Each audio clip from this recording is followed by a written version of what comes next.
Another sense by which theologians have helped us to understand the kingdom of God, the kingdom that Jesus is talking about, is that the kingdom of Jesus is already living among us in his meekness, in the fact of his simplicity and gentleness. That is why in the Beatitude he says, "Blessed are the meek, for they shall inherit the earth."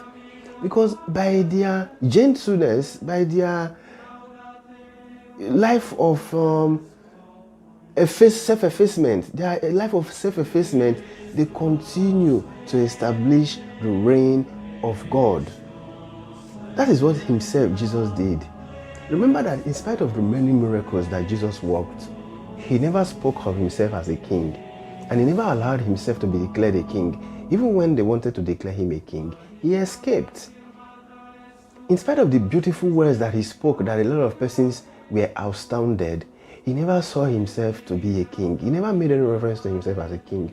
The point at which Christ made reference to being a king was at the point of his passion. When he told Pilate that my kingdom is not of this world, it was when he was undergoing his passion, when he was under trial before Pilate. When he also said to the good thief, "Today you will be with me in my kingdom," it was where? It was on the cross, at the point of his suffering, at the point of his helplessness, at the point of his powerlessness, thereby showing us that his kingdom is the kingdom of sacrifice. His kingdom is the kingdom of service for the common good. His kingdom is kingdom of establishing the will of God, allowing the will of God to reign in the hearts of every man and woman, and allowing the will of God to reign in every place, every region, every corner of the earth, in every human heart, in every home, and in every family. That is what we are talking about when we say we are celebrating the feast of Christ the King. It is also at the cross, or on the cross, that the centurion, Mark chapter 15, had to realize that truly this is the Son of God. Throughout in the Gospel of Mark, apart from when Mark said that the Gospel is about the Son of God, Jesus was presented to be seen to not wanting us to realize that he was the Son of God. So he never did anything to show, ostentation to show that he is the Son of God. He was simply doing his work. But it was at the point of his dying, at the point where he finally gave up his life for the salvation of mankind, that the centurion became converted and convinced that truly this is the Son of God. Mark chapter 15, on the cross where he told the good thief, "You'll be with me today in my kingdom."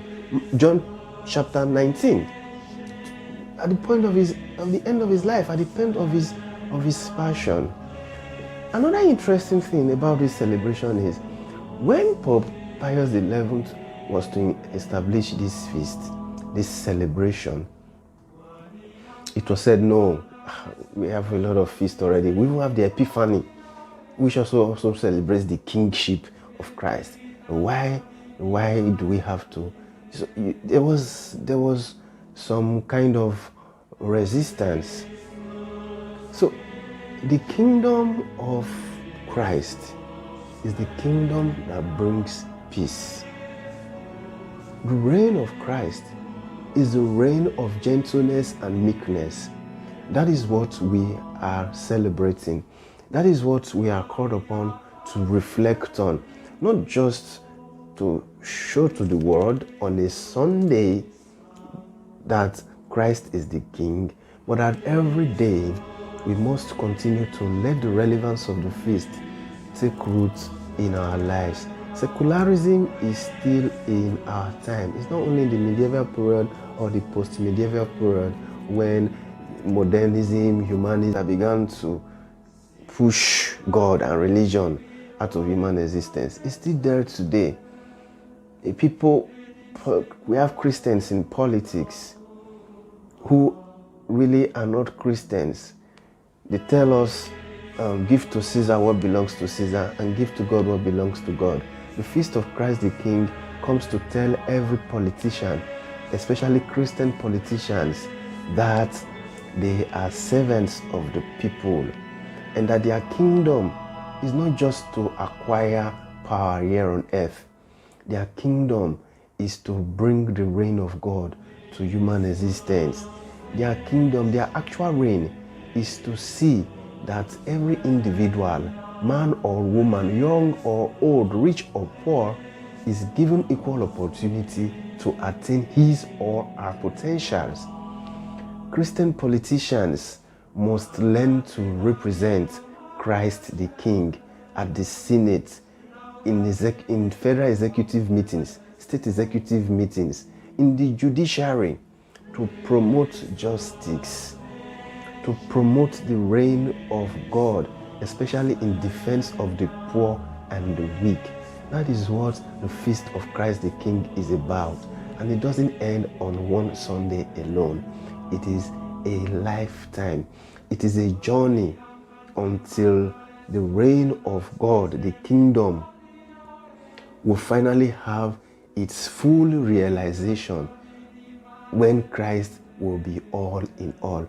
And every of our human powers, every of our political, religious, whatever it is, wars that we have built to secure our ego will crumble before the very power of God. Let us commend our world. We still talk of wars, global wars today. We talk of issues of climate. We talk of climate crisis. We also talk of secularism and relativism.